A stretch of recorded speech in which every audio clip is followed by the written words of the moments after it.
السلام عليكم ورحمة الله وبركاته. الحمد لله رب العالمين والعاقبة للمتقين والصلاة والسلام على أشرف الأنبياء والمرسلين نبينا محمد وعلى آله وصحبه أجمعين وبعد. فعن أنس بن مالك رضي الله تعالى عنه قال: عطس رجلان عند النبي صلى الله عليه وسلم فشمت أحدهما ولم يشمت الآخر فقيل له فقال: هذا حمد الله وهذا لم يحمد الله. رواه البخاری. ابھی آپ کے سامنے بخاری شریف کی ایک چھوٹی روایت پڑھی گئی ہے. حدیث کے راوی سیدنا انس بن مالک رضی اللہ تعالی عنہ ہے. بیان کرتے ہیں کہ عطس رجلان عند النبی صلی اللہ علیہ وسلم، کہ دو آدمیوں نے اللہ کے نبی صلی اللہ علیہ وسلم کے پاس یا اللہ کے نبی صلی اللہ علیہ وسلم کی مجلس میں چھینکا. یہ دو آدمی کو چھینک آ گئی. فشمت احدهما ولم يشمت الاخر، تو آپ صلی اللہ علیہ وسلم نے ایک کے چھینک کا جواب دیا اور دوسرے کی چھینک کا جواب نہیں دیا.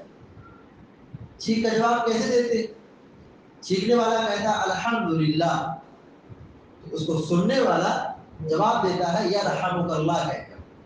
تو اللہ کے نبی صلی اللہ علیہ وسلم نے ایک صحابی کے چھینکنے پر یرحمک اللہ کہا. دوسرے نے جب چھینکا تو آپ نے اس کی چھینک پر کوئی جواب نہیں دیا.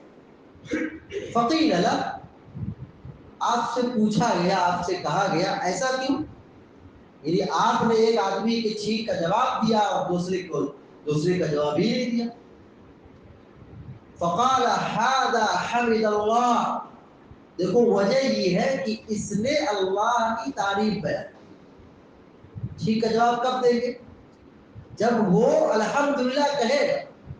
آپ نے وہی کہا کہ هذا حمد اللہ، اس نے اللہ کی تعریف بیان کی. یعنی جب اس کو چھینک آئی تو اس نے کہا الحمدللہ.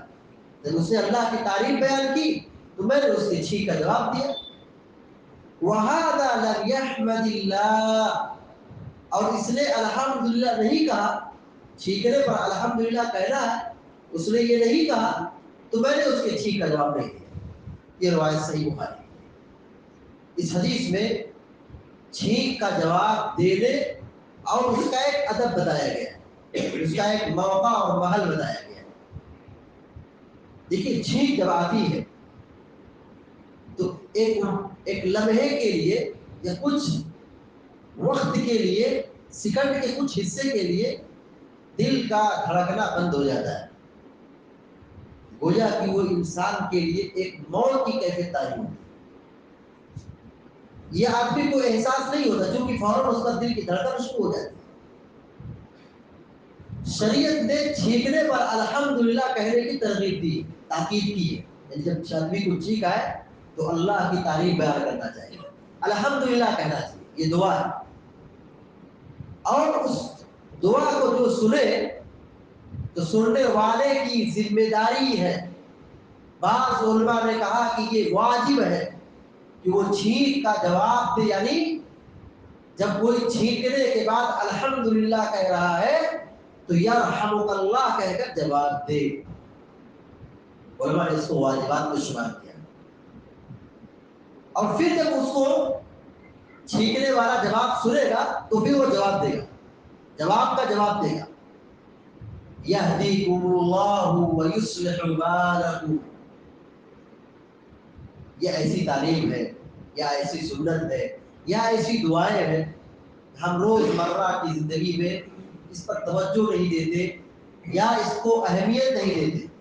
پیارے نبی صلی اللہ علیہ وسلم اس آدمی کے چھینک کا جواب دیتے تھے جو الحمدللہ کہتا تھا، اور جو چھینک کا جواب جو الحمدللہ نہیں کہتا تھا آپ اس کا جواب نہیں دیتے تھے۔ اور یہ مسلمانوں کے حقوق میں یہ تعلیم داخل ہے۔ پیارے نبی صلی اللہ علیہ وسلم نے ایک حدیث کے اندر مسلمانوں کے آپسی حقوق کا تذکرہ فرمایا۔ اس میں سے آپ صلی اللہ علیہ وسلم نے فرمایا وَإِذَا عَطَسَ فَحَمِدَ اللَّهَ فَشَمِّتْهُ، جب چھینکنے والا چھینکے اور الحمدللہ کہے تو تم اس کی چھینک کا جواب دو، یعنی یرحمک اللہ کہو۔ یہ مسلمانوں کے آپسی حقوق میں سے ہے۔ علماء نے اس کو واجبات اور فرائض میں شمار کیا ہے، یعنی اس کا کرنا ضروری ہے۔ بہت سارے علاقے میں، خاص طور سے دیہات وغیرہ کی ہم بات کریں جہاں پر تہذیب و ثقافت اور علم کی کمی ہے، جہاں لوگ جاندار لوگ کم ہے، ایک آدمی چھینکتا ہے تو کوئی بھی سماج میں، معاشرے میں الحمدللہ کے آگے کوئی جواب دینے والا ملے گا ہی نہیں۔ ایسا بہت دیکھا گیا، ایسا بہت دیکھا گیا، محسوس کیا گیا۔ اس چیز کو سیکھنے کی ضرورت ہے اور عملی زندگی میں اس کو برتنے کی ضرورت ہے، اس سنت کو زندہ کرنے کی ضرورت ہے۔ یہ چھوٹی چھوٹی سنتیں جس کو ہم فراموش کر بیٹھے ہیں، اب اس کو اہمیت نہیں دیتے ہیں یا نظر انداز کر دیتے ہیں یا عمل نہیں کرتے ہیں۔ اللہ کے نبی صلی اللہ علیہ وسلم کی تعلیم یہ ہے، چھینکنے والا فوراً کہے الحمدللہ۔ اللہ کی تعریف ہے، تمام تعریف اللہ رب العالمین کے لیے ہے، کیونکہ جب چھینک آتی ہے تو دل کا دھڑکنا بند ہو جاتا ہے۔ پھر جب دھڑکنا شروع ہو گیا گویا کی زندگی مل گئی۔ یعنی نبی صلی اللہ علیہ وسلم الحمدللہ کہنے کی تعلیم دیتے تھے، اور پھر اس کا سننے والے کی ذمہ داری ہے کہ وہ جواب دے یرحمک اللہ کہے، اور پھر جو چھینکا ہے وہ جواب دے یہدیکم اللہ ویصلح بالکم، اللہ تمہیں ہدایت دے، نیک توفیق دے اور تمہاری حالت کو درست کر دے۔ کتنی بڑی دعا ہے، کتنی بڑی دعا ہے۔ اللہ تمہیں ہدایت دے، نیک توفیق دے اور تمہاری حالت کو درست کر دے۔ کتنی بڑی دعا ہے، اس کو ہم معمولی نہ سمجھیں۔ اللہ تبارک و تعالیٰ سے دعا کرتے ہیں کہ اللہ تعالیٰ ہم کو اور آپ کو، سارے مسلمانوں کو، ان جیسی مبارک سنتوں کو زندہ کرنے کی توفیق عطا فرمائے، اور ان سنتوں کو سختی کے ساتھ ہم سب کو عمل کرنے کی توفیق عطا فرمائے۔